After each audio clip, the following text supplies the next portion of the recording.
절에서 22절까지의 말씀입니다. 에베소서 2장 11절에서 22절까지의 말씀을 한 절씩 교독을 하겠습니다. 에베소서 2장 11절에서 22절까지의 말씀입니다.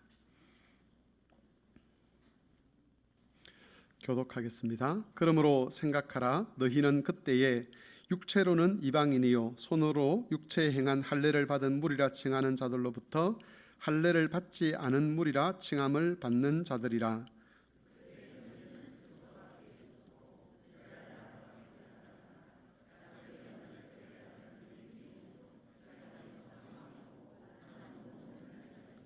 이제는 전에 멀리 있던 너희가 그리스도 예수 안에서 그리스도의 피로 가까워졌느니라.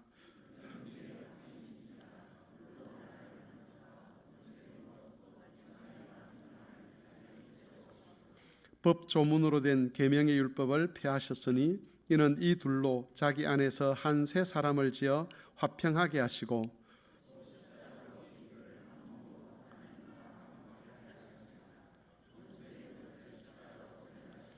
또 오셔서 먼 데 있는 너희에게 평안을 전하시고 가까운 데 있는 자들에게 평안을 전하셨으니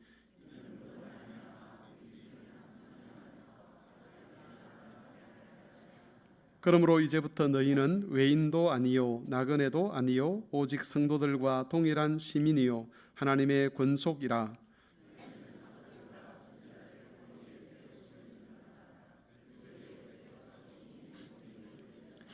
그의 안에서 건물마다 서로 연결하여 주 안에서 성전이 되어가고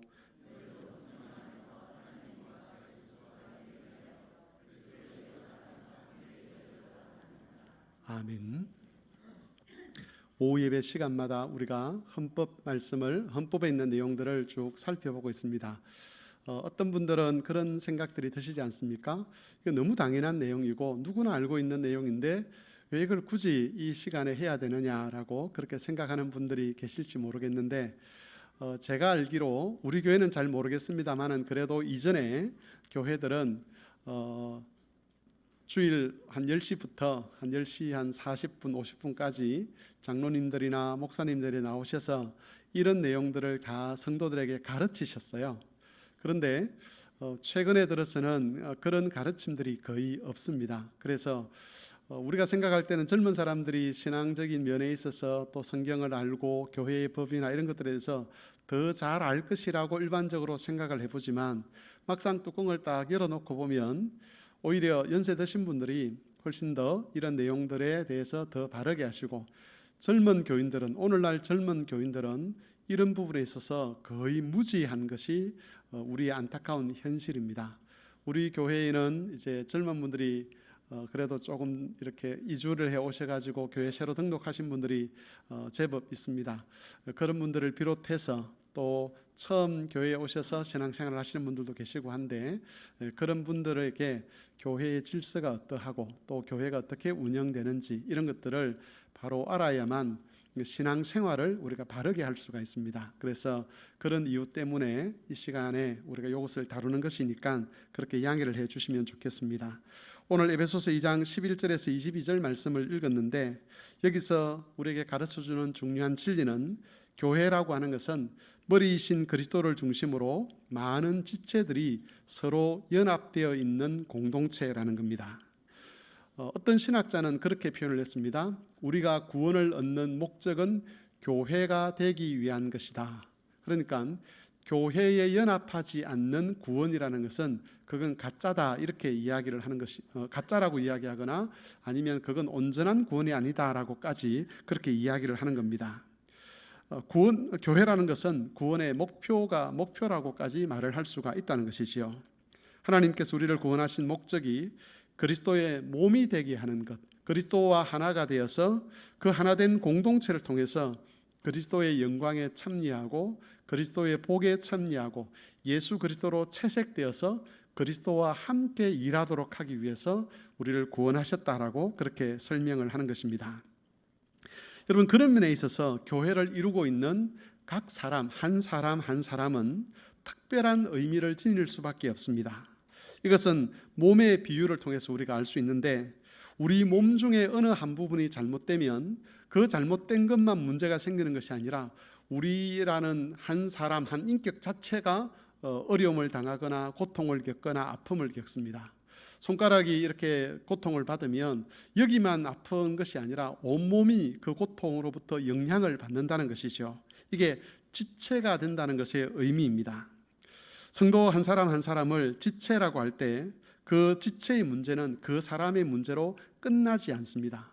물론 우리가 몸에 상처가 생겨서 아픈 것은 직접적으로 고통을 느끼는 반면에 영적으로 어떤 우리 교회의 한 지체의 문제가 생겨서 나타나는 그런 문제들을 우리가 직접 몸으로 느끼거나 고통을 받거나 그렇게 하지는 않습니다. 간혹 우리 영혼의 문제가 있어도 우리가 그 영혼의 문제를 이렇게 피부로 절감하는 그런 경우는 잘 없지 않습니까? 그죠? 그런 것처럼 같은 공동체를 이루고 한 몸을 이루고 살아가지만 한 지체가 힘들고 병들고 나약해졌을 때 그것 때문에 직접적으로 내가 고통을 당하거나 직접적으로 내가 어떤 문제를 겪거나 이러는 것은 잘 없습니다. 그래서 우리는 우리가 하나의 지체가 되었다는 것을 어쩌면 체감적으로 느끼지 못할 수는 있습니다.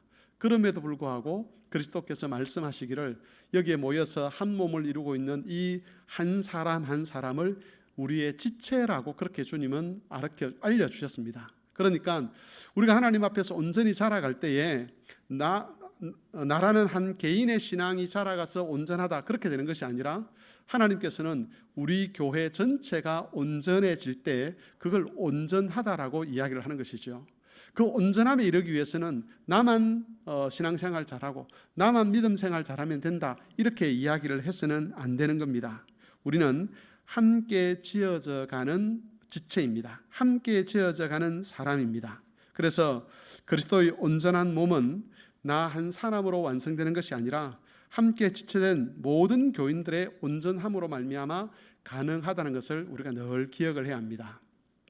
옆에 있는 사람이 때로 부족한 사람도 있고 때로는 좀 더 경건하고 다른 사람들보다 조금 더 나은 사람도 있고 그렇게 있을 수 있지만 하나의 공동체고 하나의 지체이기 때문에 우리가 한 몸을 이루어가고 있기 때문에 서로 돌아보아서 사랑과 선행을 격려하고 때로는 인내해 주기도 하고 때로는 참아주기도 하고 때로는 슬픔을 나누기도 하고 때로는 기쁨을 나누기도 하면서 머리 대신 그리스도를 향해서 한 몸으로 그렇게 자라가야 한다는 것입니다. 오늘은 교회 정치 중에서 교인에 관한 내용을 우리가 살펴볼 것인데 여기에 기록된 내용은 우리가 함께 지어져 가기 위해서 필요한 질서가 무엇인가 하는 것을 정리를 해놓은 내용들입니다. 우리가 함께 지어져 가는 존재로서 어떤 질서를 지켜갈 때에 이 함께 지어져 가는 것을 온전하게 할 수 있는가를 정리를 했다는 것이죠. 이 내용들을 함께 공부를 하시면서 우리 곁에 있는 이 한 사람 한 사람이 나와 함께 자라가야 될 사람이고 또 그 자라가는 데 필요한 질서들을 우리가 잘 존중해야 된다는 것을 기억을 했으면 좋겠습니다. 제3장이 교인에 관한 내용인데 제21조를 보시면 교인의 의의에 관해서 있습니다. 교인이 누구냐 하는 것이죠. 같이 한번 읽어보겠습니다. 교인은 성부, 성자, 성령 삼위일체이신 하나님을 믿는 자인데 그리스도인이라 칭한다. 누구를 교인이라고 하느냐 하면 성부, 성자, 성령 하나님을 믿는 그리스도인 이 사람들을 교인이라고 이야기를 하는 겁니다. 교인은 22조에 보면 그 신급에 따라서 분류를 하고 있습니다. 원입인, 학습인, 유아 세례교인, 세례교인 이렇게 하는데 원입이라고 하는 것은 예수를 믿기로 작정하고 교회에 출석하는 사람들입니다. 세례를 받거나 학습을 받거나 그러지 않았는데 중간에 내가 내 아내를 보니까 내 남편을 보니까 우리 부모와 자녀를 보니까 예수님이 정말 살아계신 것 같고 그래서 나도 한번 예수님을 알아가 보아야 되겠다라고 하는 그런 마음을 가지고 교회에 출석하는 사람들, 그런 사람들을 가리켜서 교회 용어로 우리 교회 법률 용어로 원입인 이렇게 이야기를 합니다. 그 다음 학습인은 신앙 고백을 하고 학습받은 사람을 가리키고요. 유아 세례교인은 언약의 자녀로서 세례를 받은 아이들, 입교를 하기 전까지 아이들을 가리켜서 유아 세례교인이라고 합니다. 그리고 네 번째로 세례교인 또는 입교인이라고 하죠. 학습으로 세례를 받은 자와 유아 세례교인으로서 입교 서약을 한 사람, 이런 사람들을 가리켜서 입교인 또는 세례교인이라고 하는데, 우리가 일반적으로 교인이라고 할 때는 특별히 정회원이 된 세례교인이나 입교인을 가리켜서 우리가 교인이라고 그렇게 이야기를 하는 겁니다. 제23조를 보시면 교인의 신급별 문답 자격이 있습니다. 유아세례 교인에 대한 자격, 그다음 학습에 대한 자격, 세례에 대한 자격인데, 유아세례 문답 대상자는 만 3세까지입니다.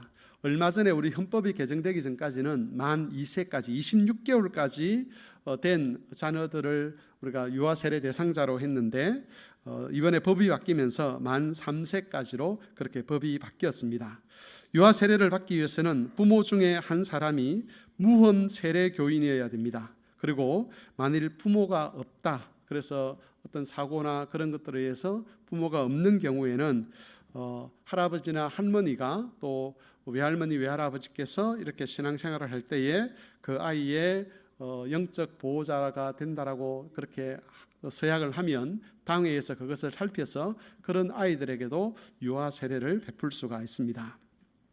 그 다음 학습 문답 대상자는 원입인, 교회에 출석한 사람이죠.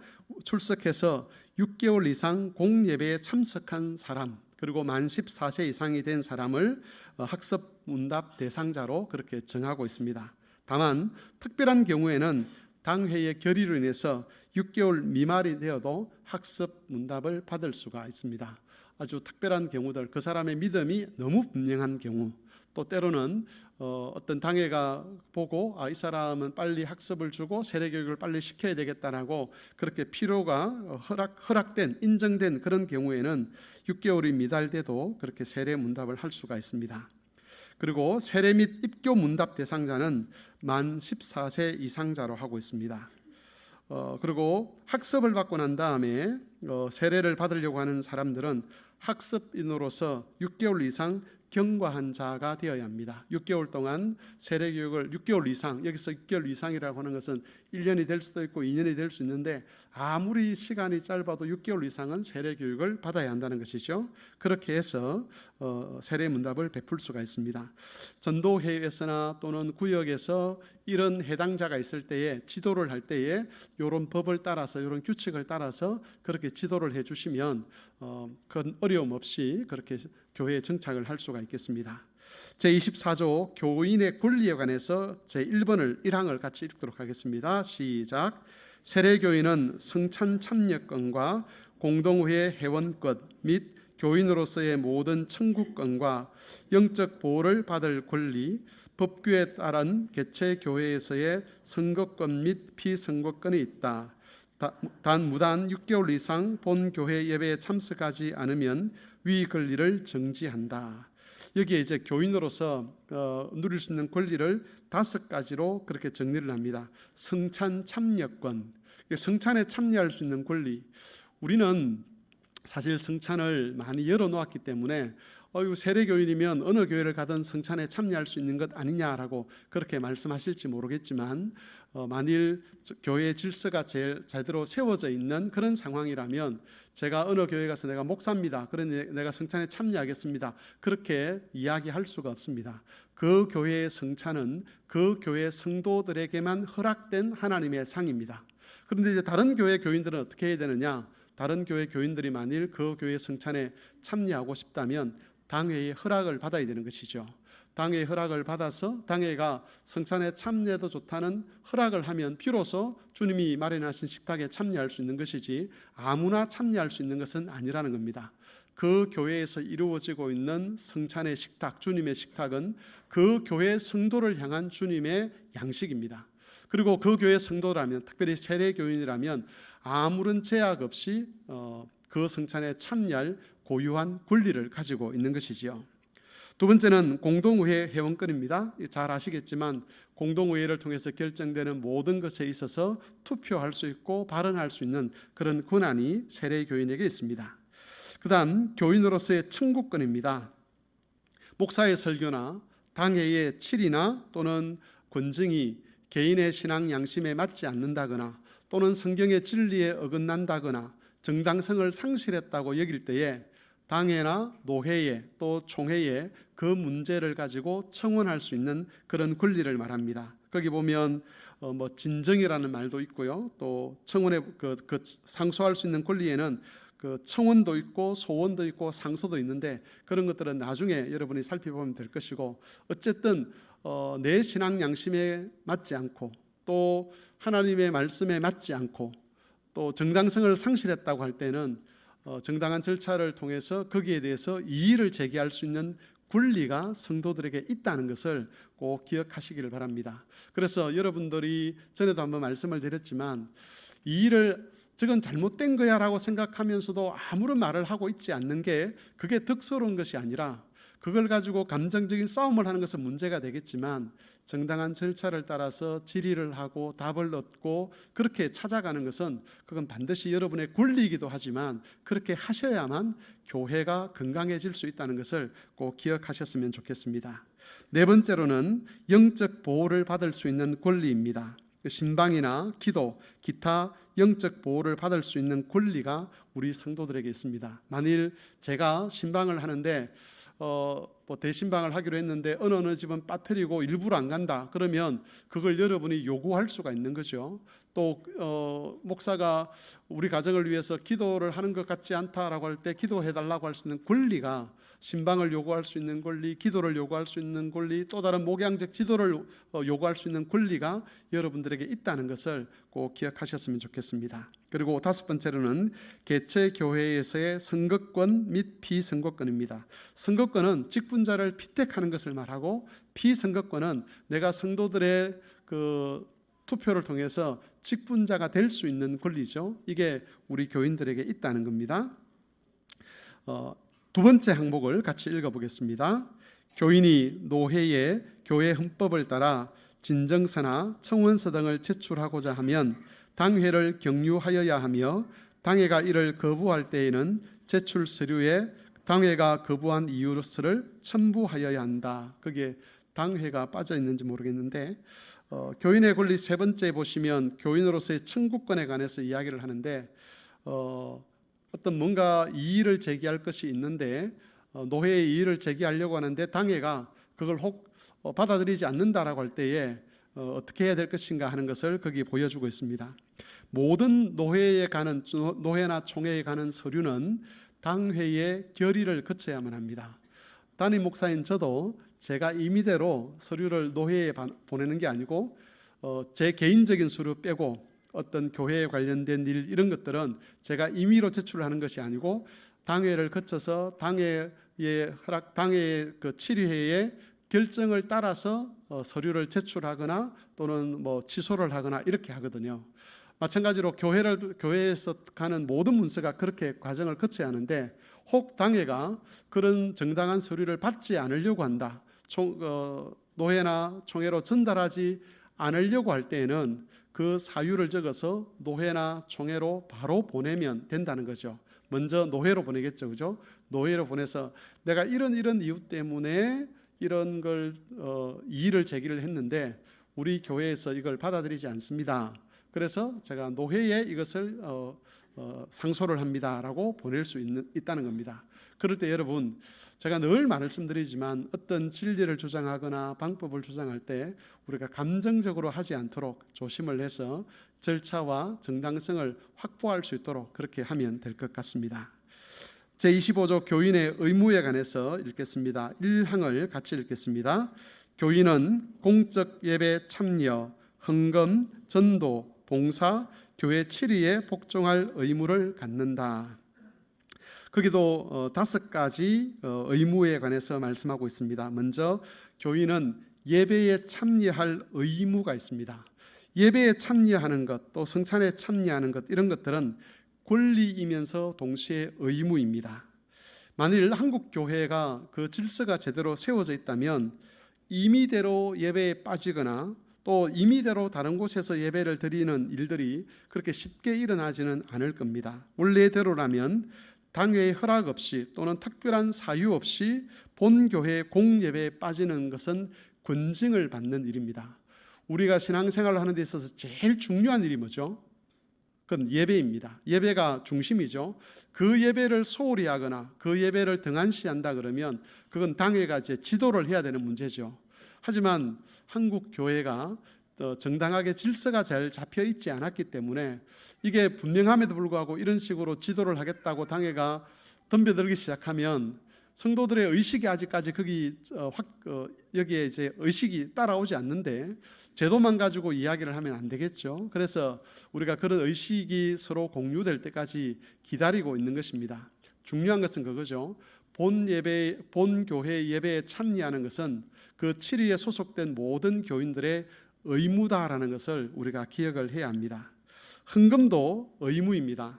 우리가 자기 소득을 따라서 헌금을 하죠. 어떤 사람은 소득이 많은 사람은 또 하나님 앞에서 많이 헌금하고, 또 소득이 적은 사람은 그 적은 소득에 따라서 적게 헌금하고, 이렇게 하지만 헌금을 하지 않는 것은 그건 교인의 의무를 저버리는 것이다. 교인으로서의 자신의 하나님 앞에서의 그 서약을 저버리는 것이다라고 그렇게 볼 수가 있겠습니다. 그래서 여러분들이 헌금하는 문제에 있어서 헌금 이야기를 하면 다 거부감을 갖죠. 근데 그 거부감을 갖기 전에 그게 교인의 의무라는 것을 꼭 기억하시고, 얼마를 어떻게 헌금할 것이냐 하는 것은 개인의 신앙 양심에 달려있는 문제입니다. 그것은 하나님 앞에서 자유롭게 결정하시면 되지만 내 소득에 맞추어서 교회와 복음 사역을 위해서 헌금 해야 된다는 것, 그게 의무라는 것은 꼭 기억을 하시면 좋겠습니다. 그 다음 전도, 봉사, 이런 것도 의무로 그렇게 표현되어 있습니다. 복음을 전하는 것, 가족이나 이웃에게 또 봉사하는 것, 이것도 의무입니다. 교회 7위에 복종하는 것, 이것도 의무입니다. 두 번째 항목을 보시면 교인의 의무 중에서 교인의 자녀를 관리할 의무가 있다라고 이야기를 합니다. 첫 번째 보시면 보이는 교회 내에 출생한 모든 자녀들은 교인이다. 두 번째, 자녀들에게 세례를 받게 하고 교회의 보호 아래 두어 정치와 군정에 복종하도록 양육하여야 한다. 세 번째, 자녀가 성장하면 교회의 모든 의무를 이행하도록 관리하여야 한다. 그러니까 교회에 있는 자녀들, 특별히 부모들과 교회 전체가 이 아이들에 대해서 어떤 의무를 지고 있느냐라고 했을 때 이 아이들을 교인으로 인정해야 되고, 그 다음 교회 교인으로 온전히 자라도록 가르치고 양육할 의무가 있다는 겁니다. 우리가 부모로서 자녀들을 잘 키우고 싶은 마음은 있습니다. 그죠? 근데 그 중에서 가장 중요한 그런 원칙이 뭐냐라고 했을 때, 하나님께서 보실 때 네가 자녀를 잘 키웠다라고 할 때 가장 큰 중요한 원칙 하나는 네 아이가 세례 교인이 되었느냐 아니냐, 그 문제입니다. 하나님께서 우리 가정에 주신 자녀들은 교인입니다. 그러면 이 아이가 언약의 백성으로서 교인인데, 그러면 교인됨의 온전한 마지막 모습이 어디냐, 그 최종적인 결과가 어디냐 했을 때 세례 교인이 되는 겁니다. 그럼 세례 교인이 되기 위해서는 준비되어야 될 것들이 있겠죠, 그죠? 신앙 고백서를 바로 알고, 주기도문을 바로 외우고, 하나님이 누구신지, 예수 그리스도가 어떤 분인지, 성령께서 누구신지를 바로 알고, 그리고 교회에서 하고 있는 그런 세례 교육에 잘 참석해서 이 아이가 세례 교인으로 딱 서게 하는, 그게 가장 중요한 부모의 의무입니다. 자녀들을 여러분이 세상적으로 훌륭한 사람으로 키울 수 있습니다. 어떤 사람 판사나 옛날 분들이 판사 또 교수 이런 사람들을 훌륭한 사람이라 그러고, 또 사회적으로 등망 있는 사람들로 키워내면 정말 자녀 교육을 잘했다라고 말할 수 있는데, 하나님 앞에 갔을 때의 첫 번째 기준은 네 자녀가 세례 교인으로서 잘 살고 있느냐, 그게 첫 번째 기준입니다. 그 기준을 위해서 다른 모든 것을 포기할 수 있어야 합니다. 그래서 여러분들의 자녀들, 특별히 지금 자녀를 키우고 있는 우리 젊은 부부들에게 말씀드리는데, 여러분들이 세상적으로 인정받을 수 있을지 모르겠지만 여러분의 자녀를 세례교인으로 잘 키우지 못하면 하나님으로부터는 반드시 책망을 받을 겁니다. 그래서 지금 여러분의 자녀들을 양육하는 그 기준 자체가 내가 지금 교인을 교인으로 교인답게 양육할 책임을 하나님께 받았다는 것을 기억하시고 그 일을 중심에 놓고 그렇게 자녀들을 양육하실 수 있기를 바랍니다. 교인의 임명에 관해서 같이 읽겠습니다. 26조 제1항입니다. 교인이 이거하거나 기타 사정으로 교회를 떠날 때에는 소속 당회에 임명 청원을 하여야 한다. 임명이라고 하는 것은 한 개인이 교인으로서의 신분을 다른 치리의 소속으로 옮기는 것을 말합니다. 지금까지는 마산 성막교회라는 당회라고 하는 그 치리에 속한 영적 신분이 거기에 속한 사람이었는데, 내가 이사를 간다 또는 학교 때문에 먼 곳을 간다고 했을 때 이제 치리회에 제대로 된 돌봄을 받을 수 없게 되죠. 성찬에 참여하는 것도 힘들고 그 교회 예배도 참여하기가 힘들고 또 신방 받기도 힘들고, 이럴 때는 이제 치리회를 옮기는 겁니다. 다른 데로 옮기는데 그걸 가리켜서 임명이라고 그렇게 이야기를 합니다. 임명은 어떤 절차를 따르는지 2항을 같이 읽겠습니다. 교인이 다른 교회로 이거한 후 6개월 이내에 전 소속 교회 당회장에게 임명 청원을 하여야 하며, 이 임명 절차가 끝나기까지는 전 소속 교회 치리하에 있다. 내가 어느 교회로 가면 6개월 이내에 임명 청원을 이제 그 옛날 소속 교회에 해가지고 해야 된다는 겁니다. 3번 같이 읽겠습니다. 임명 정서를 받아 교인으로서 등록되면 즉시 임명 접수 통지서를 임명한 교회에 보내야 하며, 임명을 허락할 수 없는 경우에는 임명 정서를 반송하여야 한다. 만일 다른 교회 교인이 우리 교회로 오겠다 해서 임명증을 가지고 왔는데 우리 교회가 봤을 때 이 사람을 우리 교회 교인으로 받을 수 없겠습니다라고 하면 그 임명서를 다시 그 옛날 교회로 돌려보내는 거죠. 돌려보내서 그 교회에서 다시 그것을 처리하도록 그렇게 하도록 하는 겁니다.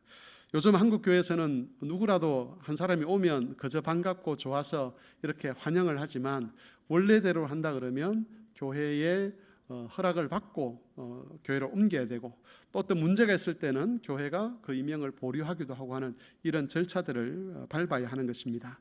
3항을 같이 읽겠습니다. 4항을 같이 읽겠습니다. 교인의 임명 정서에는 책벌 사항을 명기하여야 한다. 책벌 사항은 이 사람이 이 교회에 있을 때 시벌을 어떻게 받았는지 이런 것들을 다 기록을 해서 그렇게 보내야 한다는 겁니다. 그래야만 나중에 직분자를 세우거나 목양을 할 때에 참고를 할 수 있을 것입니다. 6항을 같이 읽겠습니다.